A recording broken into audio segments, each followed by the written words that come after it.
In our continuing series on bullying and cyberbullying, tonight the subject title would be Home is where you will find the guidance. We will start with that at the home. Bullying can start with the parents bullying their own children. There's power in words. You could tell your child he's stupid, he'll never amount to anything, why don't you sure wish you weren't born. Those words are harmful and can have a lifelong effect on that child. And in many ways, in many situations, that is where they get their bullying from. And then they take that into their schools and to make themselves seem so much stronger and powerful, they will start to actually act out what they see at home. They will start bullying other children. And also at home, many times the siblings, as siblings do, they will kind of pick on each other. And quite often you'll hear the conversation, "Oh, Mom, Johnny is picking on me. Tell him to quit picking on me." And many times the parent will either ignore the situation, bury their head in the sand, or they will tell the child that is being the aggressive one, "Please just quit picking on him, and I will take you to the store and I will buy you a toy."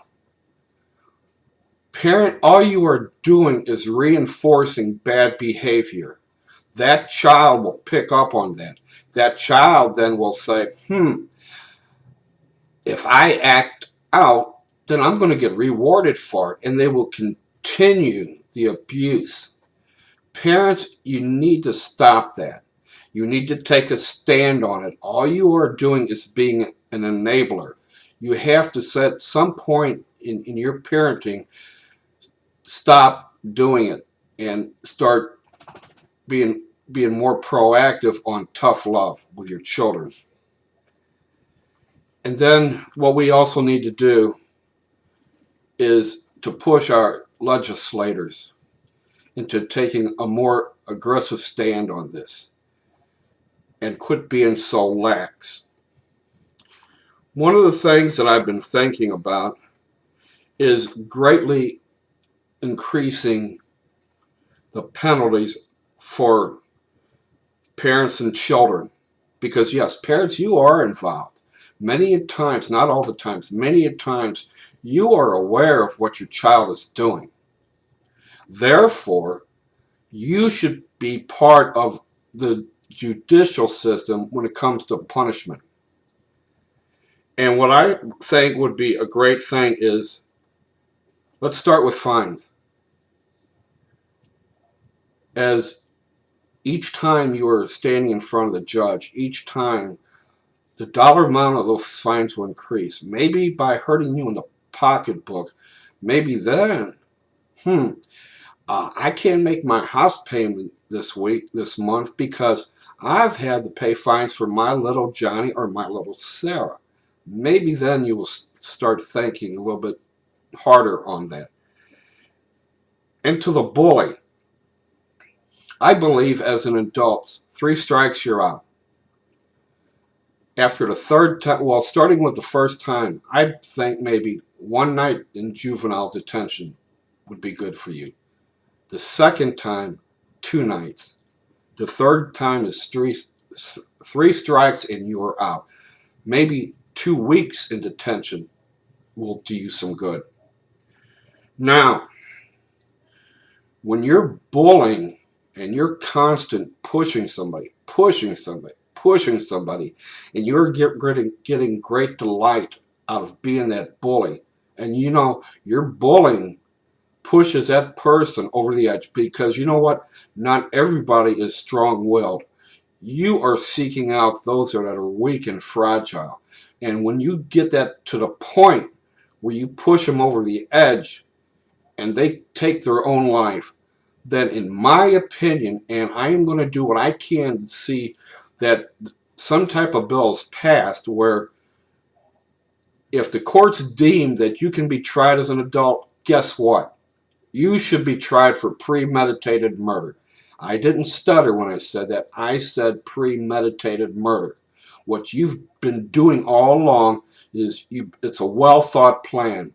This is not a spontaneous thing that you've done.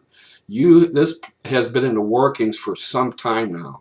And if you've got friends involved in this, in reference to that person committed suicide, then guess what? Your friends should be tried as co-conspirators. And parents, you better wake up. And those that are saying, my Johnny can never do no wrong. Oh no, it's not my child. It's always somebody else's child. You know what? Maybe it's the victim's fault. Well, you know what? People are getting sick and tired of you and your attitudes and your enabling, because you choose not to take a stand and utilize tough love. If your children are emancipated, kick them out of the house. They have no place in your household.